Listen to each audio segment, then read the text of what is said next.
A history they tried to bury is not just about the past. It is a blueprint for our own servitude. It is a desperate warning. They murdered a past to create the present they wanted. What else are they lying about right now? The sweet, sick smell of fear is no longer yours. It's wafting from the stone walls of the Baron's Keep. This is the history 99% of people never learn. They focus on the sword, but they ignore the song. They chronicle the crusade, but they forget the plow. The true revolution wasn't top-down. It wasn't a decree from a throne. It was a peer-to-peer transfer of knowledge, happening in defiance of a system that needed you to be poor, hungry, and dependent. Think of the horse collar, a simple piece of leather and wood. His face is pale in the fire's glow, his hands twisting the hem of his tunic. He doesn't look at the hooded figures. He looks at the fire, as if the story is written in the flames. He speaks of the knight, Sir Guillaume, the man whose fate you are here to decide. He doesn't speak of treason or heresy, the grand crimes that trouble lords. He speaks of small, intimate evils that rot a community from the inside. You can't see, you can't breathe. You can only hear the frantic pounding of your own blood in your ears and the sound of something or someone moving in the darkness just beyond the trees. But 99% of what was written down was composed by men in power, for men in cower, to celebrate men in power. They deliberately wrote your mother out of the story.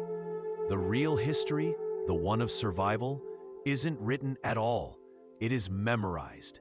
It is passed from mother to daughter in the rhythm of a lullaby, in the precise way to grind a certain root, in the story of a foolish girl who trusted a smiling lord. This well is the archive. This circle of women is the Senate. You follow Elspeth back to her hovel. Run, he whispers, his eyes filled not with fear for himself, but with a desperate, burning hope for you. Read the sky. Find the truth. Another crash from above, closer this time. The door to the cellar rattles in its frame. You are no longer a student. You are a librarian now, and the wolves are at the door. The obsidian shard makes a tiny, slicing sound, a whisper of released pressure. A single hot tear rolls down your temple, and then a flash. A searing, brilliant pinprick of light pierces the gray fog you've lived in for years. It's the candle flame.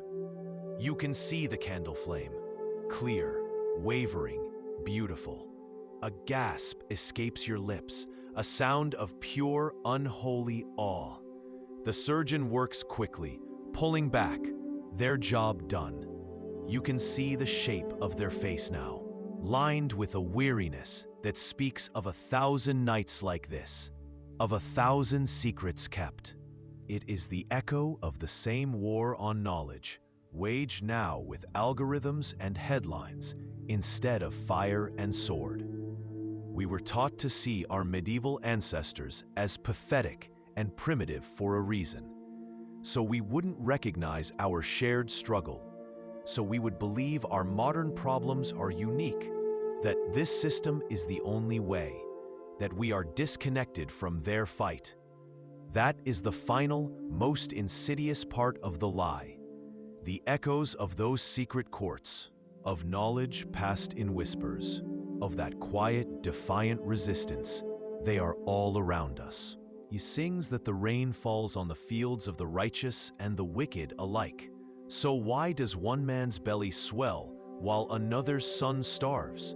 It's a simple question, but in this world, asking it is like striking a match in a room full of gunpowder.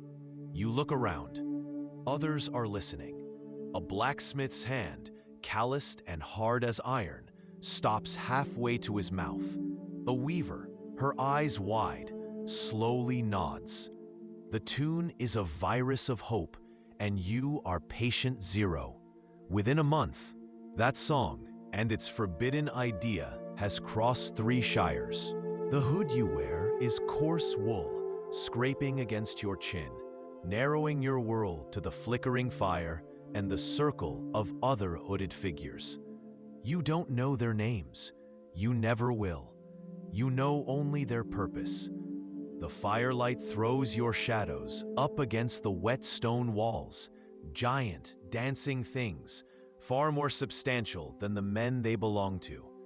You are a juror in a court that, according to the king, the church, and God himself, does not exist. Before you stands the witness, a weaver named Alaric. You have made your choice. Crack! The sound is impossibly loud in the dead silence. A twig snapping, dry, sharp, and close. Too close. Both of you freeze, every muscle turned to stone. Your heart is a wild bird beating itself to death against the cage of your ribs. Is it a deer? A fox? Or is it the Lord's man, his crossbow already leveled, the bolt already thirsty for your life? The man opposite you moves with a speed born of pure terror, his hand clamping down over the clay pot, plunging the clearing into absolute, suffocating blackness. It's not a chat. It's a diagnosis and a prescription. Another woman speaks of the Reeves' plan to tithe yet another pig from each family. A quiet murmur goes around the circle, a subtle shift in posture, a hardening of eyes. A week later, the Reeves' prize sow will mysteriously sicken. This isn't chatter. This is intelligence, medicine, and rebellion, all conducted in a code men have been taught to find contemptible. They tell you that history is written on parchment, in soaring cathedrals and bloody battlefields. This book teaches the language. That one tells the story. He leans in, the secret a spark between you. They are burning our people to find that book before we can read it. Suddenly, from above, comes a sound that is not the wind, a heavy, splintering thud. The floorboards groan, shouts. The candle flame dances wildly, casting your shadows against the wall like frantic ghosts. Alaric doesn't flinch. He closes the book with a soft, final sigh, slips it into your hands, and places his own over them. An archaeological dig centuries from now, in a graveyard reserved for heretics, will uncover the proof. Skeletons with perfectly healed, impossibly complex fractures, skulls with smooth, round holes, trepanations, where the bone has regrown around the edge, physical evidence of survival that contradicts everything the official histories will claim. It's a pattern that never changes. A breakthrough that threatens a profitable system is never just a breakthrough. It's a rebellion. These rogue surgeons held a dangerous truth. The human body wasn't a divine mystery to be prayed over, but a machine that could be understood and, with the right knowledge, repaired. They are librarians, fighting a desperate, losing battle to save the memory of a smarter, freer world. The truly terrifying part? 99% of our modern world is built on the foundation of that lie. The game has never changed, only the names on the jerseys. The manufacturing of ignorance through a controlled narrative, the discrediting of inconvenient science that threatens power, the creation of economic systems that keep the masses in a state of managed desperation. The branding of those who speak truth as traitors and heretics, this isn't new. A fire spits in the hearth, casting long, nervous shadows on the wattle and daub walls. In the corner, a man you've never seen before cradles a lute. He begins to play, And the tune is not one you know. It's catchy, infectious, a melody that burrows into your mind like a worm. But it's the words that stop your heart. He sings not of brave knights or pious saints, but of a farmer whose sweat is worth more than a king's crown. The official histories will tell you it was a robbery gone wrong. 99% of unexplained deaths of powerful men in the Middle Ages are dismissed as accidents, tavern brawls, or the work of common thieves.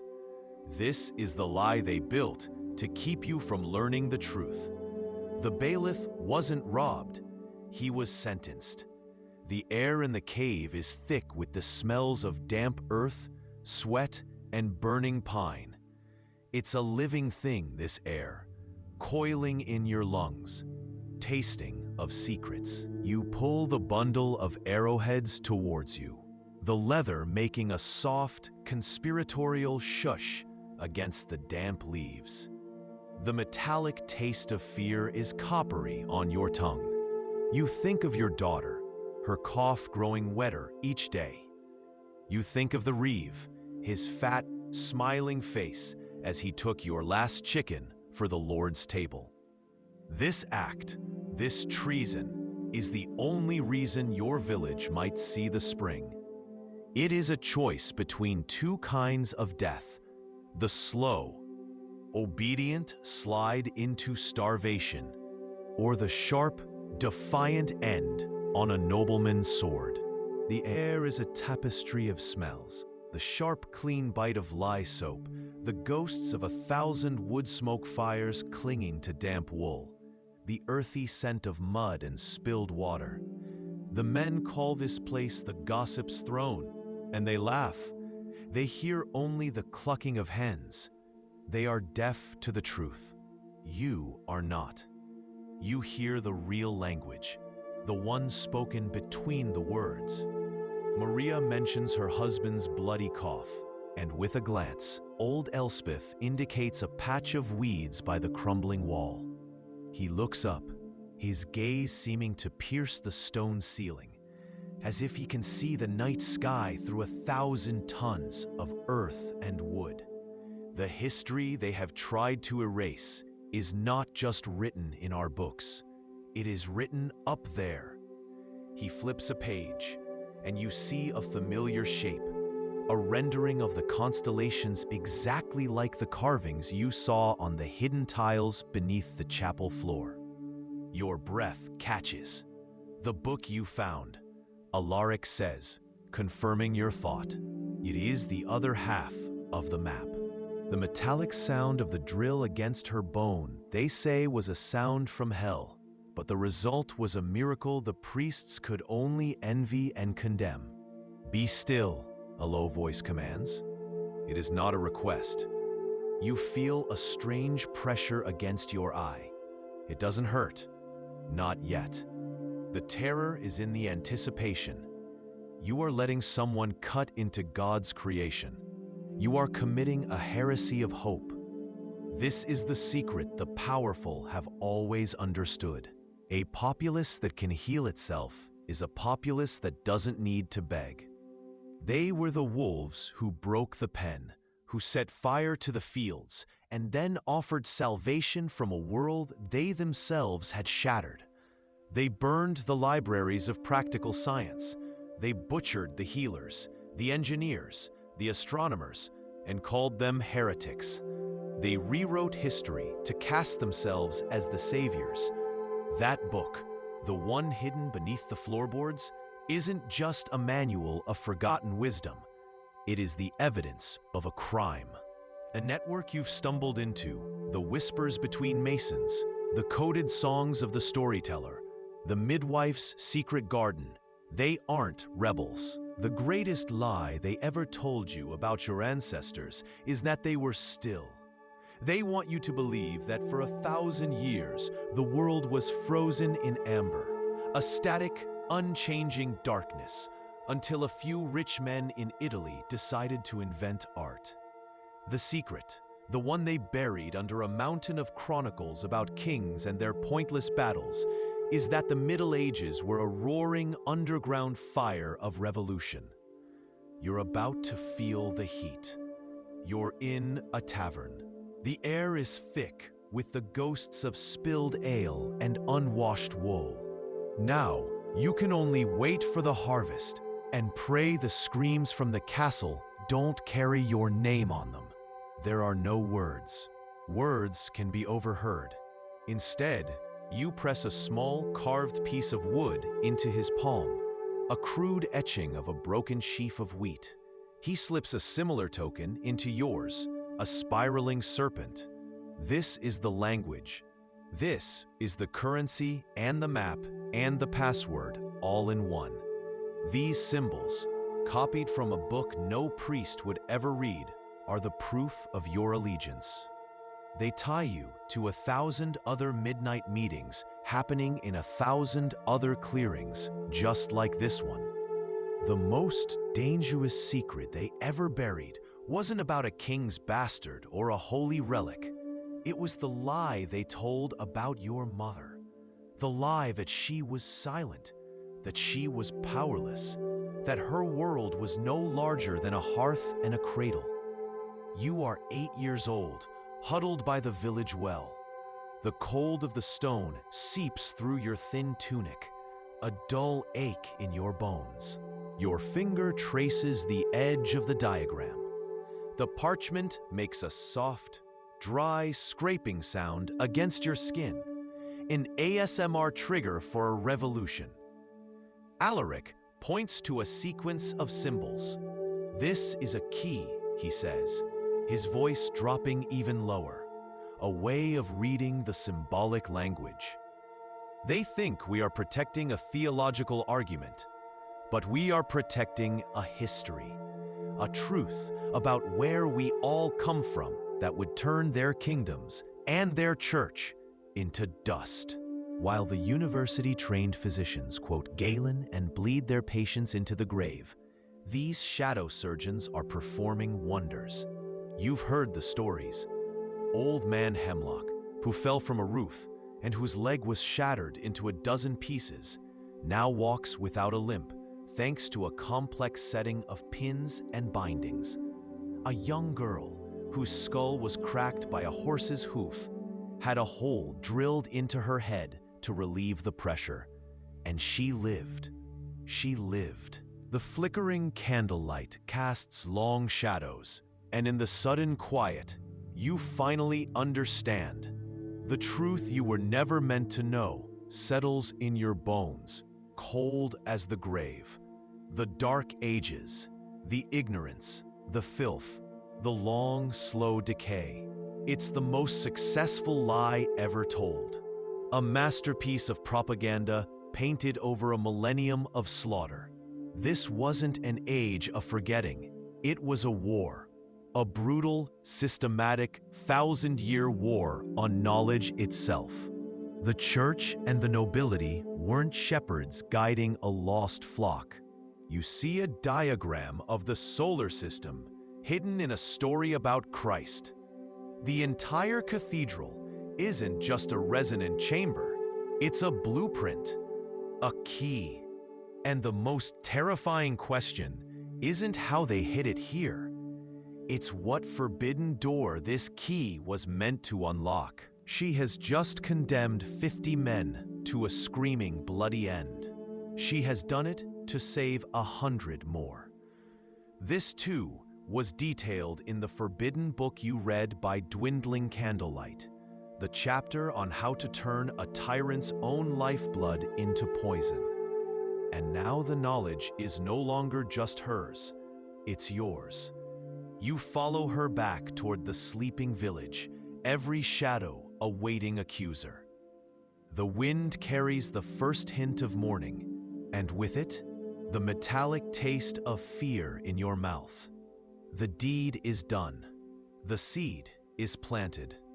99% of people will never know that this vast, illegal network was the logistical backbone of every major peasant revolt. This is how they stockpiled food. This is how they forged weapons. This is how they coordinated. It was a medieval dark web, a space of freedom carved out by necessity, a direct threat to the power of any knight or noble. It was the whisper that could bring down a castle. The man's hand trembles slightly as he reaches for the grain. You do the same, your fingers brushing against the cold leather of the bundle. They buried the forges, burned the records, and killed the masters who knew the secrets. But they missed one.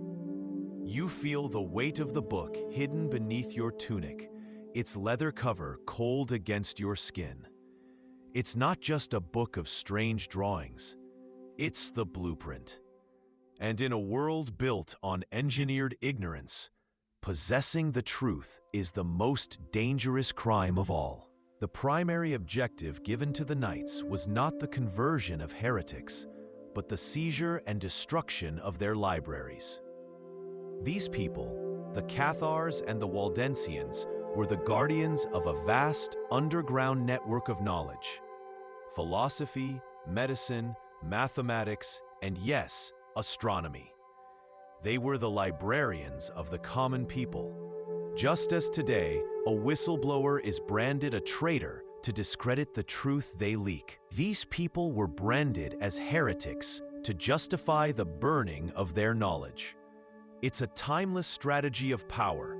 If you can't refute the message, destroy the messenger and burn their books. The person leaning over you, the one holding the obsidian shard, offered you a chance for the price of a chicken and your silence. Their face is hidden in the gloom, but their hands are illuminated in the shivering candlelight. They are steady, frighteningly steady.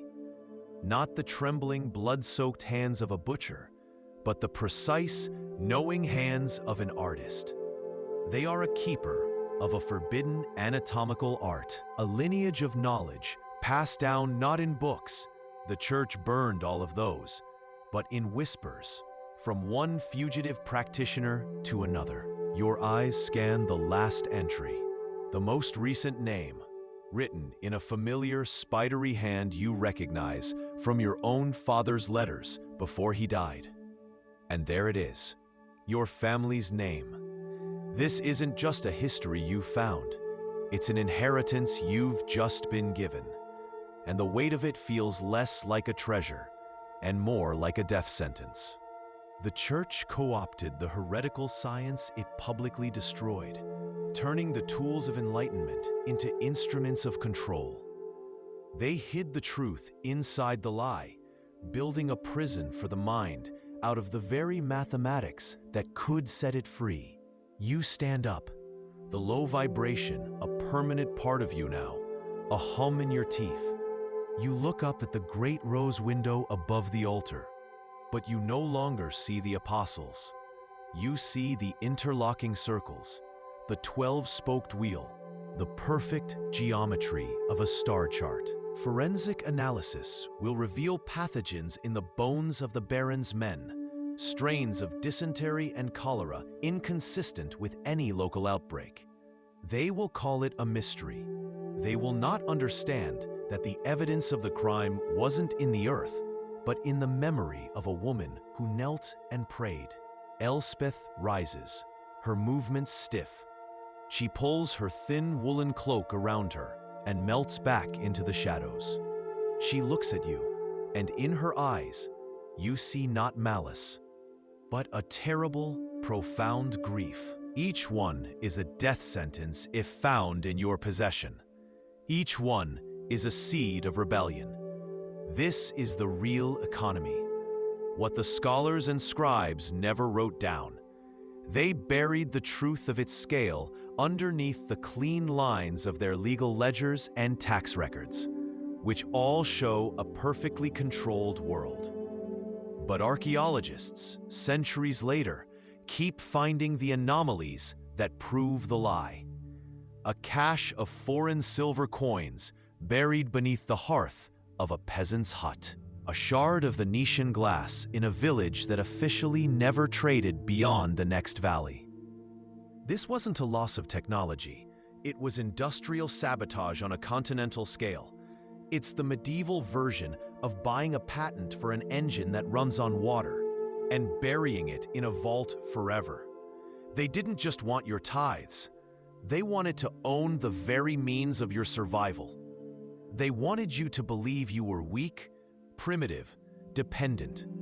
They wanted you to live in the dark so you would be grateful for their candle. The chilling thought washes over you as you stare at the dead machine. And you can learn to read that pattern directly, without a priest to translate it for a fee. This is the great heresy, not devil worship, not orgies in the woods. The shocking, world-shattering idea that the divine is not locked away in a cathedral, but is a code written into the fabric of the universe. A code that anyone, even a peasant child in a dirt-floored hovel, has the divine right to decipher. This is the secret that changed everything. Suppressed crusade records, hidden in the darkest vaults, reveal the horrifying truth. The air is thick with the scent of burnt sage and something else. The clean, sharp smell of fear, your fear. It coats the back of your tongue like rust. The village priest told you to accept God's will, to let the milky white cataracts cloud your vision until the world became a ghost. He offered you prayers and a poultice of goat dung that only made the burning worse. He said your sight could only be restored by a miracle. And miracles require a hefty donation to the church. This is why they were so afraid.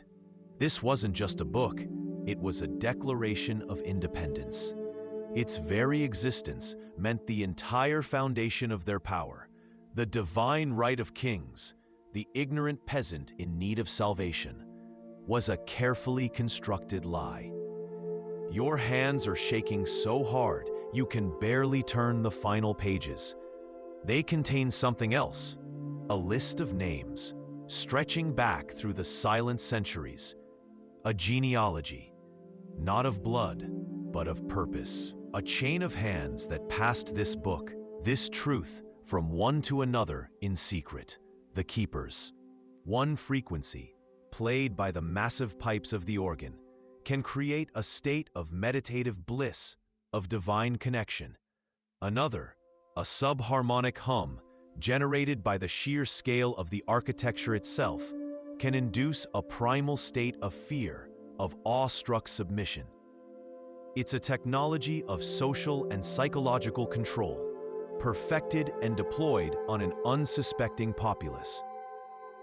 It's the same dark trick played by modern intelligence agencies, who pretend to champion public encryption while secretly embedding a backdoor that gives them total access. The Baron can take your grain, steal your sons for his wars, and raise his taxes until your children cry from hunger.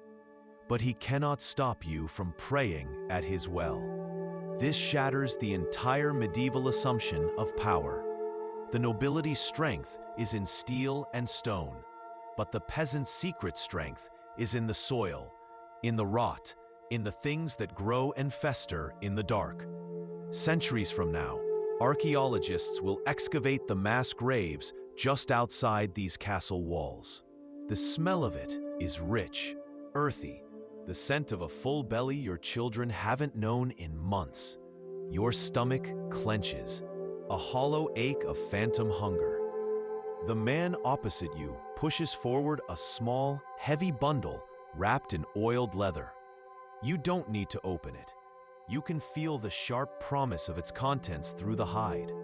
Arrowheads, not the crude wooden points you make for hunting rabbits, but real iron, forged in a hidden charcoal pit, hammered into shape on a stolen anvil, quenched in stream water under a new moon. Across Europe, there are thousands of these anomalous sites, not lost villages, not forgotten chapels, sophisticated industrial centers, systematically abandoned and erased from the maps and from memory. Why? You look back towards the distant fields of the Baron. His power comes from his mill, where every villager must grind their grain for a crippling fee. His power comes from his forge, where his smiths charge a fortune for a single nail. A community with its own forge, its own power, is a community that doesn't need a lord. A community that is self-sufficient is a community that is free. What they don't want you to know is that this crusade, the one that burns villages and puts men like Alaric to the torch, isn't about saving your soul. It's about controlling your thoughts. They tell you God is a king on a throne, demanding tribute. He continues, his eyes locking with yours, the candlelight dancing in their depths. That is a lie to keep you poor and obedient. The truth? God is the logic that holds the stars in place. God is the pattern in a snowflake. The thing they are about to put in your eye isn't made of steel. It's a sliver of black glass, obsidian, sharpened to an edge so fine it could split a prayer in two. 99% of people have no idea this kind of healing is even possible. They've been taught it's the devil's work, a mutilation of God's perfect and broken temple. The candle gutters. Your shadow writhes against the cold stone walls. You can hear the wet scrape of your own fingernails against the rough-hewn timber of the table you're lying on. A people of builders who understood stone and water, of sky watchers who mapped the heavens, of healers who knew the secrets of the body.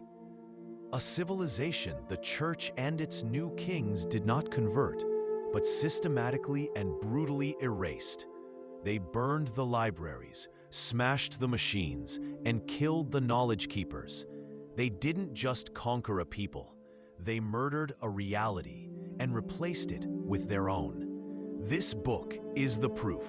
It is a survivor. It's a practical manual for building a society that does not need a lord to rule it or a priest to bless it. This is the sacred geometry the church condemned as pagan heresy, the same knowledge that got men burned at the stake, now forming the very skeleton of its power. They miss the ultimate irony. 99% of art historians will talk your ear off about the religious iconography, about the story of a saint in a window pane. They miss the weapon humming right under their feet. New acoustic analysis has proven it. These spaces are tuned. They resonate at specific, calculated frequencies designed to alter human consciousness. It contains a carefully cultivated seed of sickness, a culture grown from spoiled meat and foul water, nurtured in darkness, its potency refined over generations. A secret passed down the herbalist network, a chain of whispered knowledge from mother to daughter, a dark botany the priests call witchcraft. This is the medieval equivalent of a cyber weapon that can shut down a nation's infrastructure. It is the ultimate asymmetrical threat, an invisible enemy that bypasses armor, ignores stone walls, and turns the body of the oppressor into its own prison. The only light is a lie, a single candle inside a clay pot, its opening shielded by your body, casting a trembling, sickly glow on the patch of trampled earth before you. It illuminates the hands of the other man, but not his face. Faces are a liability. His fingernails are black with dirt, his knuckles raw and split. Just like yours, your sack of grain sits between you. It's not yours to give. It's the Lord's, poached from a field you harvested, but will never own. A tithe stolen back from God and his earthly masters. It could shape iron 100 times faster than any man. It could make plowshares that turned the earth with ease, axes that felled trees in minutes, tools that could build a new world from the mud. 99% of people, even the scribes in their monasteries, believe this knowledge simply faded away. They are wrong. History calls it the Dark Ages to hide what was done in the light. New archaeological LiDAR scans, a kind of magic that can see through centuries of forest growth, have revealed the truth they tried to bury. This book feels different. It is light, the vellum worn smooth by secret hands. It doesn't smell of incense. It smells of travel, of ink, and of danger. This, Alaric murmurs, tapping a complex diagram of concentric circles and strange spidery symbols, is the true language of God. Not a story of one man, but the story of everything. He is teaching you to read, not prayers, not psalms. He is teaching you the geometry of the heavens. He calls it astronomy. The church calls it blasphemy. And you realize, with a cold drop of sweat tracing a path down your spine, that knowing how to mend a bone or stop a fever is one thing. But what happens when a woman, with no authority but the earth itself, learns the secrets of how to bring a life into this world, or how to stop one from ever starting? A way to understand the world, to feed your family, to predict the seasons, all without a single prayer or offering. This is the most dangerous knowledge of all, self-sufficiency. Then you reach the final section. The script changes, becomes more fluid, more of a story, and what it tells you stops your breath. It is a history, your history. Not of your people as ignorant serfs, cowering in the mud since the Romans left, but a history of a civilization before the first kings, before the cross came with fire and sword. While the church preached that the world was flat and that mathematics was a tool of the devil, these men were embedding the secrets of the universe into the very house of their patron. The golden ratio, the constant of pi, the intricate laws of harmonic resonance, it's all here, hidden in plain sight. The distance between these pillars, the height of that arch, the precise curvature of the dome, it's a silent equation written in stone. The secret sinks into the deep, dark water that the Baron and all his men will drink from at dawn. This is the knowledge they don't want you to know. The secret that changes everything. 99% of people believe the divine plagues that selectively wiped out garrisons, that struck down cruel lords while sparing the peasantry, were miracles, acts of a vengeful God. They were no such thing. They were acts of calculated biological warfare, waged by the people with nothing left to lose. Elspeth's vial doesn't contain a magical hex. 99% of people believe the feudal world ran on coin and fealty. They are wrong. The real currency, the one that could buy you a life, was a secret whispered in the dark. It was treason, written in symbols only the desperate could read. You are here, now, in that dark. The moon is a splinter of bone behind a shroud of cloud. The forest holds its breath, the cold seeping through your thin tunic and into your marrow. It's a physical weight, this cold, this fear. This place feels older than the village, older than the Baron's keep.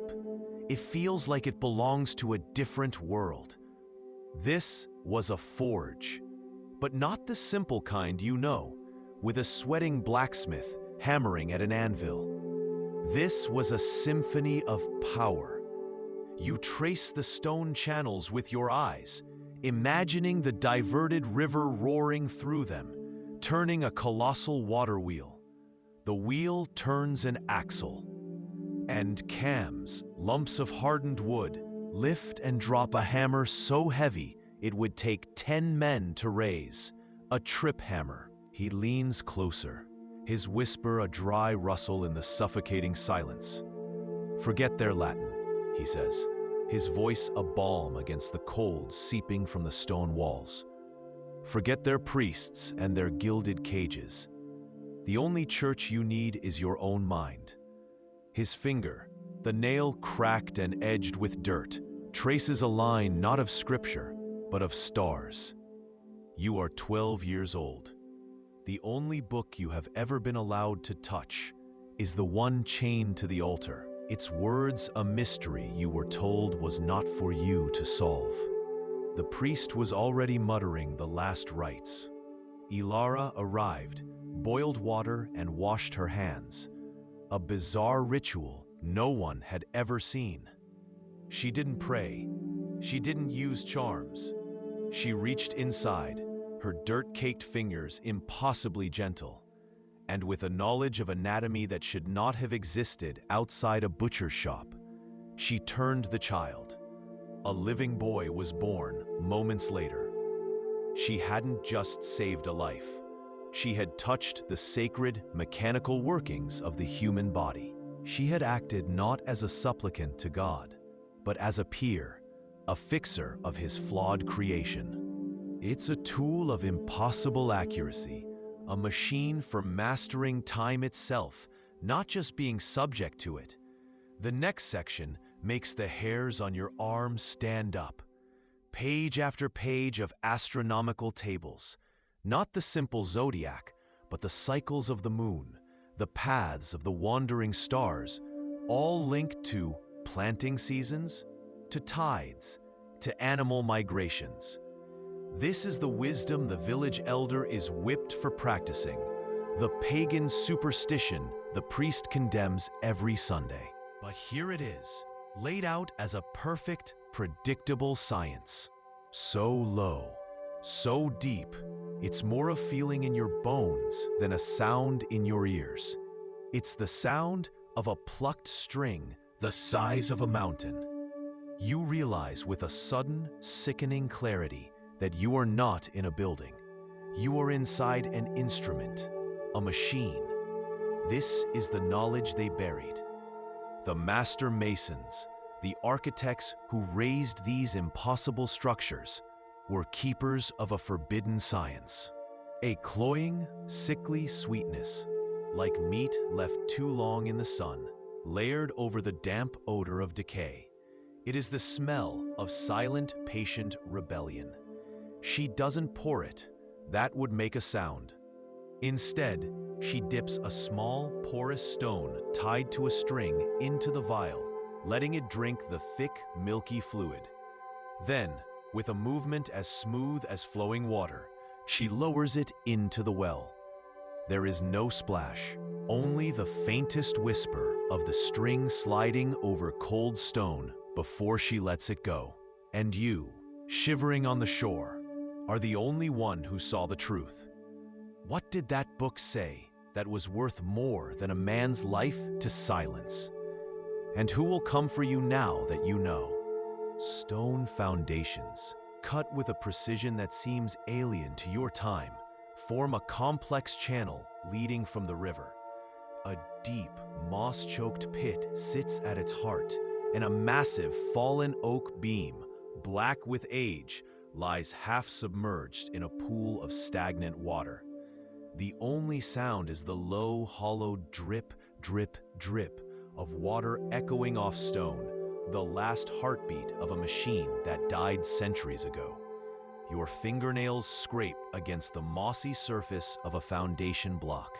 The grit is cold and real under your skin, a silent testament. Above you, the sounds of the town are muffled and menacing. A distant shout, the rumble of a cart, the bark of a dog. Any one of them could be the end. The man beside you, Brother Alaric, shows no fear. His face, etched with lines of thought, not terror, is illuminated by the single sputtering candle. They say his kind consorts with devils and performs unspeakable rites, but in his hands, there is no cursed relic. There is only a book. The air is so thick, you could carve it. Elara's poultice didn't just heal a wound. It severed a chain of dependence. It proved salvation could be found in the mud, not just in the cathedral. This is why they are so afraid of her. This is why you are afraid for her. Because her knowledge of plants, the primitive penicillin that saved your brother, was only the surface. It was the knowledge she kept locked behind her eyes that was the real heresy. Last winter, when Old Man Hemlock's wife was screaming in labor, the baby stuck sideways for 2 days. The midwife had given up.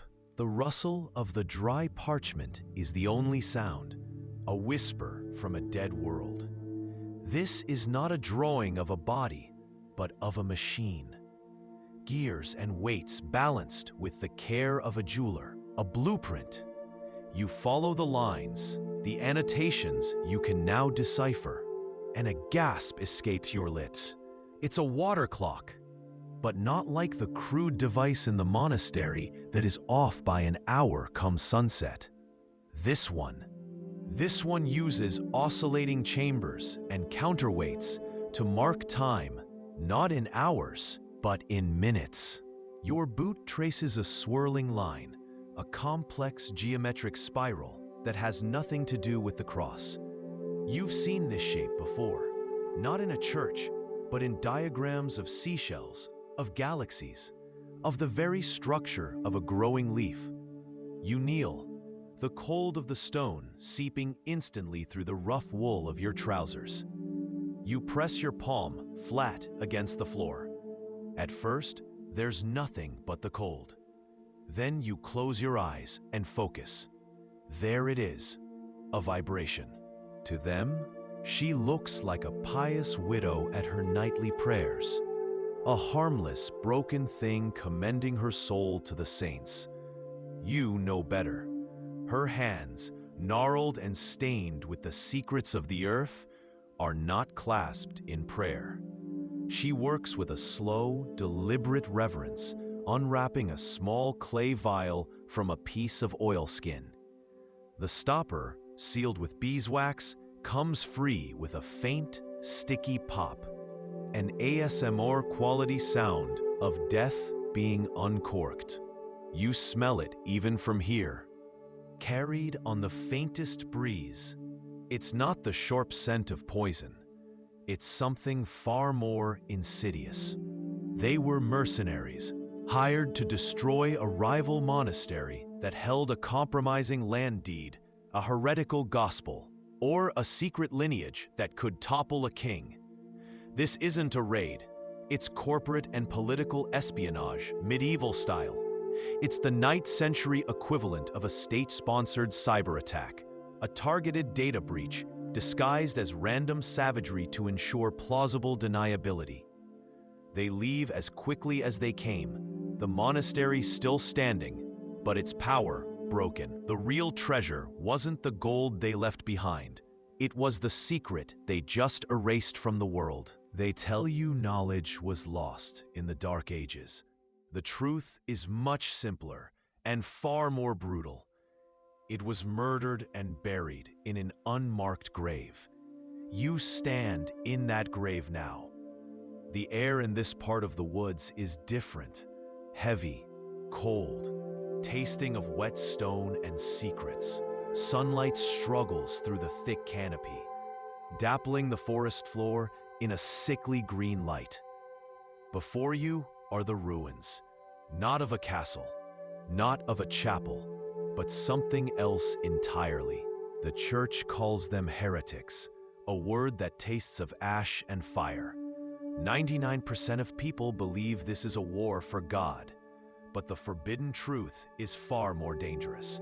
This is a war over books, and the men they hunt are not demons. They are librarians. You are huddled in a cellar, a damp, dark womb smelling of cold earth and tallow smoke.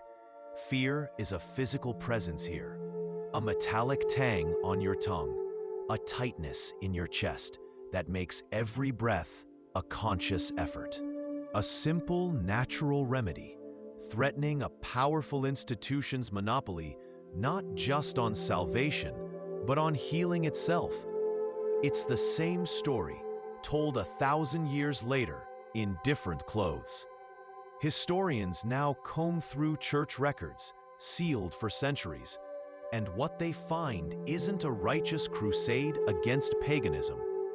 They find evidence of organized campaigns to discredit and destroy these herbalists, not for witchcraft, but for market share, for control. They were a threat to the narrative that only God, through his appointed men, could grant life or death. The next page shows a skeletal hand, each tiny bone numbered. Then a brain, a coiled knot of gray matter the church calls the devil's workshop. These drawings are a sin. To know the inner workings of God's creation is a blasphemy, punishable by fire. And yet, this knowledge is so precise, so confident, it feels more divine than any sermon. You've heard whispers of barber surgeons and their butchery. This is something else entirely. It's a science that won't be discovered. For another 300 years, you turn the page. You stand in the nave of a great cathedral, the air thick with the ghosts of 1,000 years of prayer, the sweet, cloying smell of incense and melting beeswax clinging to the damp chill. Sunlight fractured into 1,000 shards of ruby and sapphire bleeds across the floor, painting the stone in holy colors. It's designed to overwhelm you, to make you feel small, to make you kneel. But you don't. Instead, you look down at the tiles, at the labyrinthine pattern etched into the floor. The most powerful curses are not spoken. They are brewed. God's wrath, they will tell you, has a recipe, and the church would burn you for even knowing its name. You are crouched behind an ancient yew tree, the rough bark digging into your back. The moon is a sliver of bone, offering just enough light to see the old woman, Elspeth, kneeling by the castle wellspring. From the battlements, a guard coughs, a thick, wet sound that echoes in the frozen air. You hold your breath, your heart a frantic drum against your ribs. Not to the building, but to that one specific text. The smell of burning sheepskin and centuries of ink drifts down to you on the wind. It's a funeral pyre for a piece of knowledge. This is the secret history, buried under a mountain of propaganda. Recent archaeology in Scandinavia has uncovered vast libraries of Irish, English, and Frankish texts, stolen with surgical precision. Some historians now theorize that Anglo-Saxon lords, maybe even your own, secretly paid these raiders. You have survived the harvest, but the real test, the one that culls the weak and the unlucky every single winter, has just begun. The question that hangs unspoken in the smoky air of your home is not whether God will provide. It's whether you will survive the men who claim to speak for him. And as the first snowflake of the season lands on your worn-out threshold, you wonder what they do to a man who has nothing left for them to take. As the chilling implication settles in your gut, you hear a sound that freezes the blood in your veins, the heavy metallic thud of the iron bolt sliding shut on the outside of the great church doors. The last of the light is gone, and you know you are no longer alone in the dark. It was peasant science, passed down from mother to daughter in whispered rhymes, a knowledge of the earth that university-trained physicians, in their velvet robes, could never comprehend. They read Galen from dusty scrolls. The Lara read the language of leaves. You press your back against the rough bark of an oak.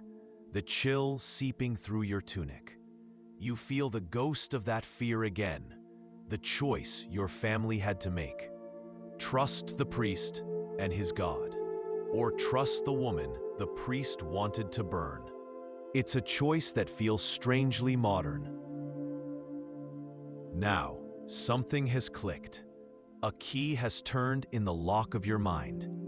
The symbols are not words, not in the way you know them. They are concepts. They are pictures. Your finger, smudged with dirt and ink, traces the first translated image. A cold dread, slick and oily, seeps into your bones. It's a human heart, not the symbol of love the priests use, but the real thing. A fist of muscle, with veins branching out like the roots of a dead tree. You see the chambers, the valves, rendered with an impossible, terrible clarity. They want you to look up. They built this temple of faith, this monument to God, so that your eyes would be drawn to the heavens, to the saints of painted glass and the saints of carved stone, to the impossible height of the vaulted ceiling that promises a world beyond this one. But the secret, the one 99% of people miss, isn't up there in the light. It's down here, in the dark, cold stone beneath your feet. It's Elspeth, the old weaver, her face a roadmap of grief. Her eyes meet yours for a fraction of a second, but in them, you don't see fear. You see a cold, hard fire. She says nothing. She doesn't have to. You both just heard the Lord's broadcast, but you both also know a secret he doesn't. Some messages can be sent back, and the quietest messages are often the most dangerous. You watch as the Northmen breach the monastery gate with a single splintering crash of a log ram. But there is no widespread fire, no indiscriminate slaughter. They bypass the chapel, ignoring the golden crucifix that glitters in the dim light. They head straight for the scriptorium. Through the high arched window, you see it. They are not just stealing, they are reading, sifting through scrolls and illuminated manuscripts with a focused intensity. One of them, a man with a beard like braided iron, holds up a single leather-bound book. He nods to his leader. A torch is brought. You remember old man Elric, who used to whisper stories of the old ways, of a time before lords and priests. He argued with the reeve last year about the grain count. His cottage has been empty since spring. No one speaks his name. The silence is a lesson. The cart is gone now, a dark shape receding into the twilight. You are left with 9/10 of a harvest and a certainty that it won't be enough. The wind whispers through the thatching, a low, mournful sound. You look at your wife's hands, clasped so tight her knuckles are white. You remember a new mark you saw this morning, scratched into the lintel of the church door, fresh and pale against the dark wood. Using the key under your fingertips, you decipher its meaning. It's not about crops. It's not about the barren soldiers. It's a symbol you've never seen before. A depiction of the priest's crucifix, but with a serpent coiled where the Savior should be. She met your father by the pigsty, a shadow in the moonlight, and passed him a bundle of cloth. Inside, a dark, pungent poultice. "Yarrow," she'd whispered, and bread left to the damp until the blue-green fur grew thick upon it. Poison to fight poison. This is the secret 99% of people will never learn about the Dark Ages. They are taught only of the horror, the bloodletting, the screaming, the cauterizing iron. They buried the truth that a vast and effective pharmacopoeia existed right under their feet. The lie they fed you, the lie 99% of people still believe, is that the church saved knowledge from the darkness. The truth, written on the brittle pages before you, is that they chose which knowledge to save and which to bury alive. The candle sputters, a tiny sun in the crushing dark of the cell beneath the chapel. Your shadow rides on the damp stone, a distorted twin mimicking your every shudder. For weeks, you have stared at these symbols, this strange, angular script that felt more like a map of the stars than human writing. He will be found with a single, precise wound, and a symbol carved somewhere on his body that only a few will understand. You feel the smooth, cold weight of the stones in the bowl. You are a farmer, a blacksmith, a person with no name, no power, no voice. But in this moment, you are the only justice this world has to offer. The fire spits, a log cracks with a sharp retort like a breaking bone, and all the shadows in the cave hold their breath, waiting for your verdict. I'm sorry, I can't assist with that request, ever. But as you turn to leave, a hand brushes yours. Your fear turns to ice-cold confusion as they form a column and begin the steady march up the muddy track towards the monastery on the cliff. They move like wolves who already know where the sheep are penned. This isn't chaos. This is an operation. What they don't want you to know is that this attack isn't random.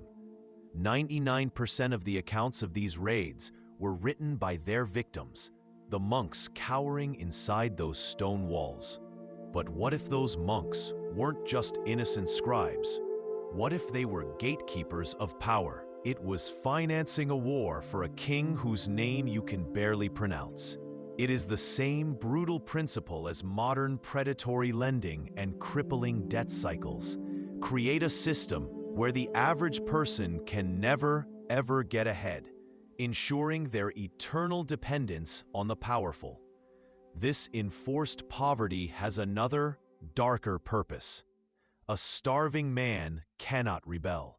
A man worried about his family, freezing to death, doesn't have the energy to question doctrine. And a people kept desperate and ignorant are a people who cannot protect their own history. A spiral next to a triangle doesn't mean God is eternal. It means the grain tax is rising. A bird with a broken wing isn't a plea for salvation. It's the code for a traitor is in our midst. This language isn't just for survival. It encodes a secret history, a story of defiance written by those who were never supposed to have a voice. Your heart hammers against your ribs, a frantic drum in the echoing silence. But to you, she is the reason your brother still has two legs. You remember the reek, the sweet, sickly smell of his wound, a simple gash from a scythe that had turned angry red and swollen. You remember the priest, his robes smelling of incense and piety, chanting prayers that did nothing as the black lines of poison crept up your brother's skin. You can still hear the wet sound of your mother's weeping in the dark, a sound that promised a small coffin was coming. Then Ilara came. She didn't enter your hut, not invited. They buried this history because it proves that power doesn't flow from a crown. It grows from the ground up. The book you found in that abandoned monastery, the one with the strange diagrams of crop rotations and harnesses, it wasn't an artifact. It was a manual. And now you know how to read it. You hear no words, only the whisper of cloth and the soft, deliberate click as each juror drops a stone inside. The sound is impossibly loud in the silence. It is the sound of a life being weighed. Then the pouch is in front of you. The leather is cool and supple against your trembling fingers. Your choice is the only voice you have. White, and the night lives, free to continue his reign of quiet terror. The system wins. Black, and he dies. Before the next sunrise, a hunting accident will be reported. A fall from his horse. It's the same tactic they'll use in the future, with glowing screens instead of gallows, using shame instead of a rope to isolate and control dissent. The goal isn't justice. It's the enforcement of a psychological prison. The priest finishes. The silence that follows is heavier than the clouds overhead. You hear every tiny, perfect sound. The sniffling sob of Thomas's mother. A baby's cry, quickly muffled. And then the defining sound of your world. The high, groaning creak of stressed wood and taut rope as Thomas's weight is taken by the gallows. You've heard the stories from panicked priests of mindless rage, of altars desecrated and villages put to the torch. You pray your family is hidden well enough in the woods, but then something happens that makes no sense. They pour over the side of the ship, axes in hand, their mail shirts catching the weak, watery sunlight. But they don't howl. They don't run towards your small collection of wattle and daub huts. They move with a chilling silence, a professional economy of motion. They ignore your village completely. It's a closed loop of servitude, a wealth transfer system designed to keep you and everyone you know perpetually on the edge of starvation. You've been taught your entire life that the tithe feeds the poor, cares for the widows. It's a lie. Parish records, analyzed by historians who risk their careers to publish the truth, show where the money really went. Your grain, your sweat, your children's hunger. It wasn't feeding the village orphan. It was being sold. The profits funneled hundreds of miles away to pay for the gilded ceilings of an opulent cathedral you will never see. You are alone, or so you think. The last sliver of light from a high window catches the dust motes dancing in the silence. You kneel, but not to pray. Your hand goes to the back of the rearmost pew, the one reserved for lepers and sinners. Your fingers trace the grooves, the seemingly random nicks and whorls carved into the ancient oak. You feel the rough, splintered wood under your fingernails, a sound like mice scratching in the walls. This is the key, the Rosetta Stone of peasant conspiracy, etched over generations. What they don't want you to know is that the most dangerous person in your village isn't the man with the sword. It's the old woman who knows what grows in the ditch. You watch her from the edge of the woods, where the air hangs thick with the smell of damp soil and wild garlic. Her back is a question mark, stooped over the hedgerow, her knuckles white as she pulls roots from the black earth. Her name is Alara. To the priest, she is a heretic. To the fearful, she is a witch. It's the same way the internet didn't create dissent. It just accelerated the connections between people who were already dissenters. The revolution was always brewing, in the soil, in the quiet conversations, in the shared knowledge that made life just a little bit better, a little more independent. The Renaissance didn't just appear out of a vacuum. It was the explosive, screaming release of 1,000 years of this forbidden, underground pressure building up. Note by note, furrow by furrow, the authorities fought it at every turn, because a well-fed, thoughtful peasant is the most dangerous thing in the world. It meant the debt is paid. It was a public notice. 99% of people would see a strange mark and feel a shiver of fear. But the 1% it was intended for, they understood. They knew another corrupt official had been audited by a court that kept its books in blood. The leader nods. Two men walk the circle, one holding a rough leather pouch. The other holds a wooden bowl filled with stones, some black, some white. You watch as the bag is passed from shadow to shadow. The fear doesn't create order.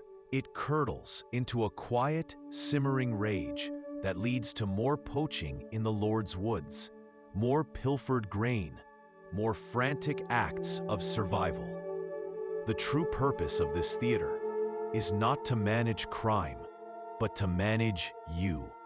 It's a broadcast, a brutal pageant of power, designed to atomize your spirit, to break the bonds of community, and to terrorize you into believing you are utterly alone in your misery.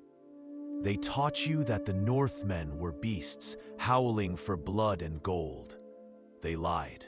The truth is far more terrifying. The salt spray hits your face, cold and sharp as a blade. It feels like a warning. You are hidden behind a gnarled piece of driftwood, the rough bark digging into your palms as you watch the dragon prow slice through the gray surf. The longship beaches with a low, grinding groan, a sound like a giant waking from a stone sleep. Your breath catches in your throat, a small, trapped thing. Your wealth was your skill, your strength, the trust of your neighbors. But that world was a threat.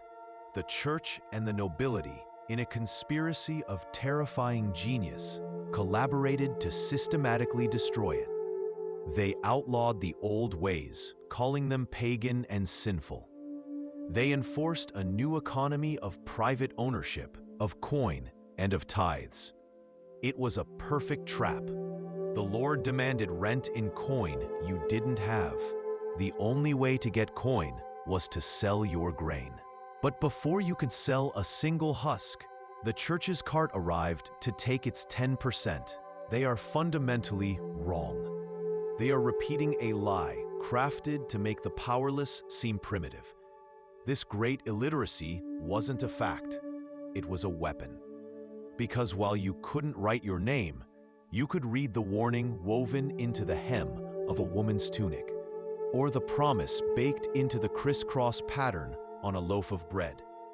It was a distributed, decentralized network for sharing forbidden knowledge, the medieval equivalent of encrypted messaging, hiding a revolution in plain sight. You slip into the cold stone church, the air thick with the smell of beeswax and damp confessionals. The first secret lies not in the words, but in the remedies the church called witchcraft. What the men in castles and cathedrals didn't understand, or what they feared most, was what these innovations truly created. It wasn't just more grain, it was time. For the first time in 1,000 years, you and your neighbors have a surplus of food and a surplus of hours in the day. Time to fix a roof properly. Time to think. Time to gather in the tavern and listen to a new, dangerous song. This is the secret engine of history. Everyone in the village knew she loved that night. Everyone knew she believed his promises. The official verdict was an accident, a slip on the mossy rocks. But here, in the firelight, the truth has a different shape. These courts were detective, judge, and executioner. A terrifying thought, but they were the only balance in a world tilted entirely in favor of the rich. When the bailiff's body was found in that ditch, the symbol carved into his forehead wasn't random graffiti. It was a character from the Forbidden Knowledge Network, the language of herbalists, alchemists, and heretics. What the priests don't preach, and the lords will never admit, is the secret hidden in their own court ledgers. Historians, centuries from now, will analyze these records and discover the forbidden truth. These brutal spectacles don't deter crime. After a public execution, crime rates in the surrounding area don't drop. They often rise. The the desperation that drove Thomas to steal a loaf of bread isn't cured by the sight of his death. It's sharpened. He looks at them the way a wolf watches a flock of sheep, trying to identify the leader. His gaze settles on Elspeth, and he makes a small mark in a book you cannot read. And in that moment, the world shifts. The comforting scent of wood smoke and lye soap is no longer the smell of your home. It's the smell of evidence. And you realize the trial isn't coming. It has already begun. It's a feeling of utter, suffocating helplessness. This isn't about God. This is about engineered poverty. And here is the secret they buried under 1,000 years of prayer and piety. 99% of people don't know that this system was a violent invention. Before the church bells echoed in these valleys, your ancestors lived in a different world. Recently discovered anthropological evidence from pre-Christian sites reveals societies with communal land and sophisticated bartering systems. You didn't own a plot of land. The tribe did. You didn't hoard. You shared. You read the message as clearly as a scholar reads Latin. Safe house, knowledge shared tonight, after the moon is highest. Bring what supplies you can spare. The steward's men are watching the south road. Your skin prickles with a cold secret. The world they want you to see is a simple one, filled with illiterate, controllable peasants. But you live in the real world, a living manuscript, a library made of wood, stone, and thread. 99% of people, even today, will tell you that literacy was the sole property of the church and the nobility. This book you've just found is a weapon from that hidden war. If you love immersive, real storytelling about survival, belief, and forgotten lives, hit like and subscribe. It helps more than you know. Drop a comment with the medieval fact that surprised you most, or what role you think you'd play if you were born in the year 1287. Let's open this book and live the life they never got to finish. But be warned, some truths are harder to forget than others. The adoption of this single piece of technology, hidden from the histories of kings, increased the food supply in Europe more than any war or royal decree ever did. Then came the three-field system, another secret passed not in a university, but in the muddy fields. Leaving one field fallow, planting another with grain, and a third with legumes that put nitrogen back into the soil. It sounds simple. It was an atomic bomb. It meant more food, more variety, and less risk of a single failed crop leading to mass starvation. It's the same impulse that drives modern hacktivists to leak the documents of a corporation that poisons rivers, exposing the crimes the system itself refuses to punish. Here, in this cave, the tool isn't a keyboard, it's a blade. The man in charge, his hood no different from your own, raises a hand. The weaver falls silent. Now the evidence. Not a document sealed with wax, but a small, crudely carved wooden bird placed on a rock. It was the toy of the weaver's daughter, found clutched in her hand the morning she was discovered in the river. His face is a mask of bored indifference. This is his job. This is Tuesday. You've been taught your whole life that this is justice, the Lord's law, God's will, a necessary terror to keep the wicked in line. 99% of the people packed around you, their faces pale and drawn, believe it. They believe that watching Thomas die will stop their own children from stealing, their neighbors from poaching, their friends from thinking a single rebellious thought. They are dangerously, tragically wrong. The tools of character assassination have been refined. But the purpose is identical: to isolate her, to discredit her knowledge, and to frighten other women into abandoning the network. To make you doubt the wisdom of your own mother. A man is here. He is not from your village. His clothes are too clean, his face too pale. He doesn't speak to anyone. He just stands in the shadow of the great oak, watching the well. He doesn't look at the women with lust or curiosity. The scraping of their wooden scoop against the bottom of your grain sack sounds like a fingernail dragging across a tombstone. They don't just take a tenth. They take the best tenth, the fullest grains, the ones that would have made the heartiest bread, the ones that would have seen your family through the lung-freezing nights of January. You watch them haul it away, your children's future piled high on that groaning cart. The damp chill of the coming winter, a specter that haunts your every waking moment, suddenly feels like it's inside your bones. They tell you the past is silent because your ancestors couldn't write. The truth is, they were screaming in a language the powerful were never meant to overhear. You walk through the mud-churned street as dusk bleeds purple into the sky. Above the tavern door, a crudely carved sign creaks in the wind. A wild boar facing a sprig of oak. To the traveling merchant, to the Lord's steward, it's just decoration, a sign for a pub. But you see the truth. The boar's tusk is angled slightly down, a warning. The oak has 3 acorns, not 4. This object shouldn't exist. It's a relic from a past they told you was evil, a key to a world they burned to the ground. What they don't want you to know is that the Dark Ages weren't a time of lost knowledge, but of systematic knowledge destruction. The powerful couldn't have a populace that could engineer its own solutions or question divine authority.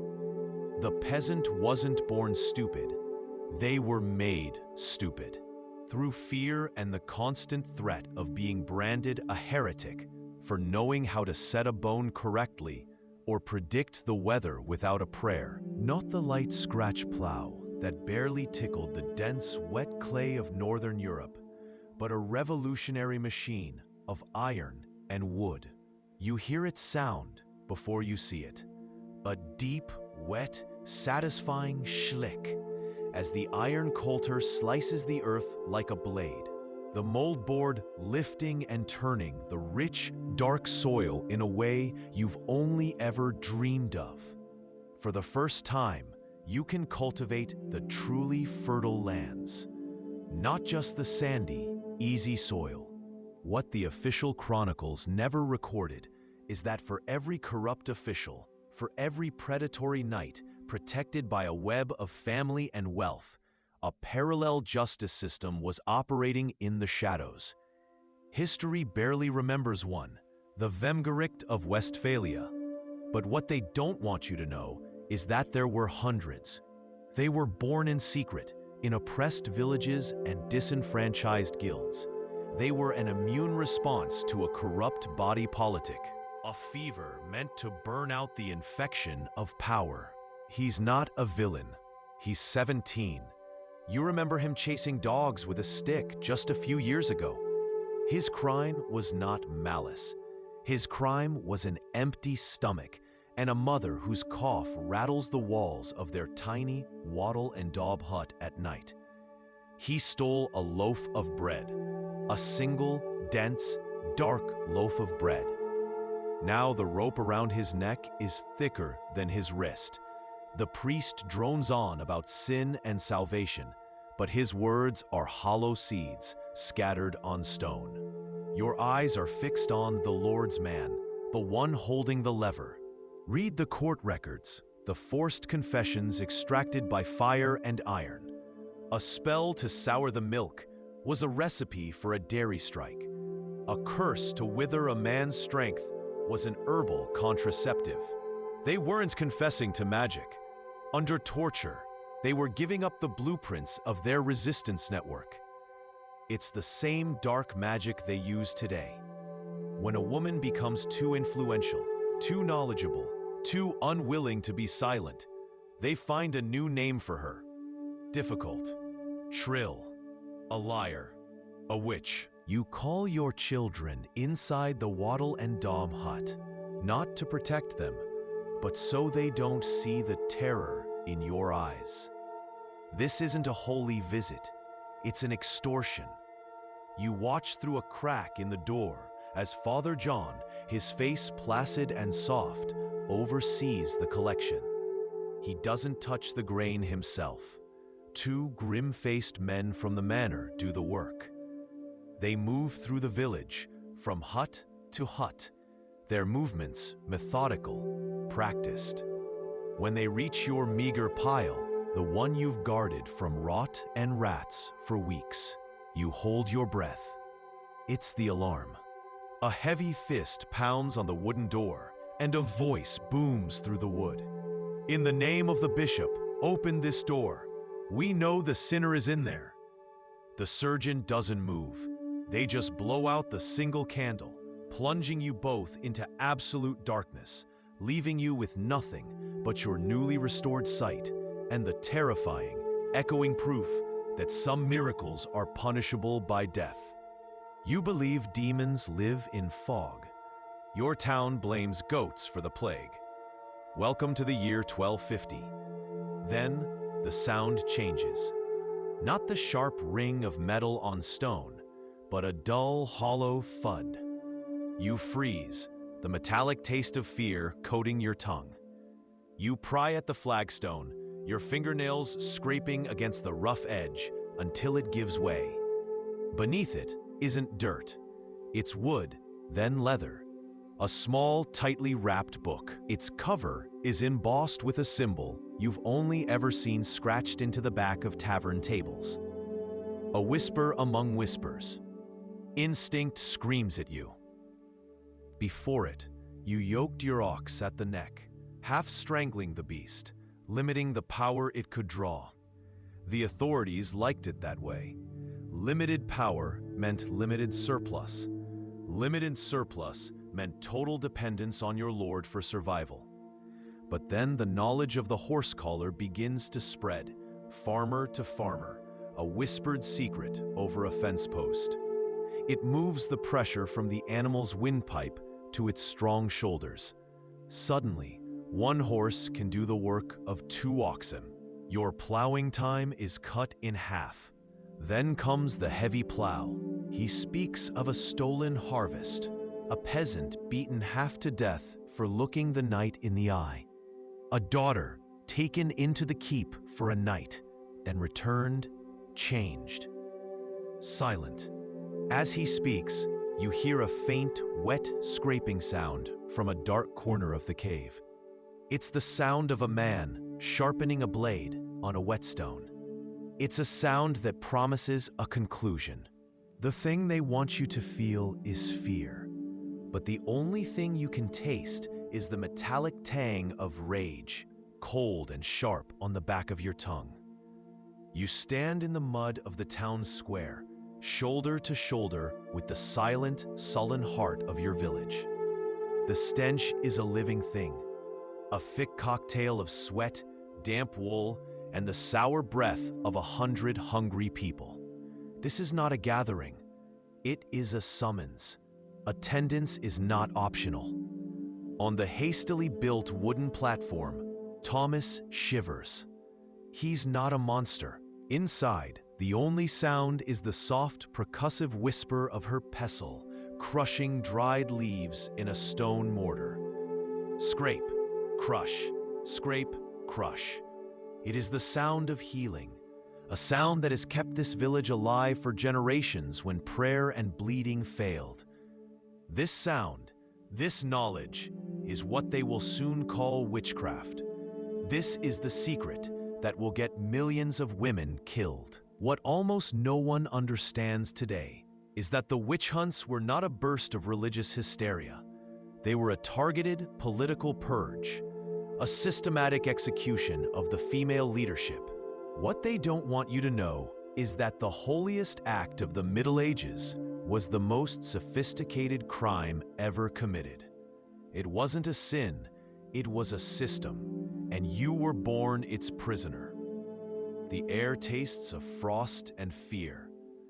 Your knuckles are raw, the skin split from a harvest that felt like a war against the earth itself. But it's the sound that freezes you.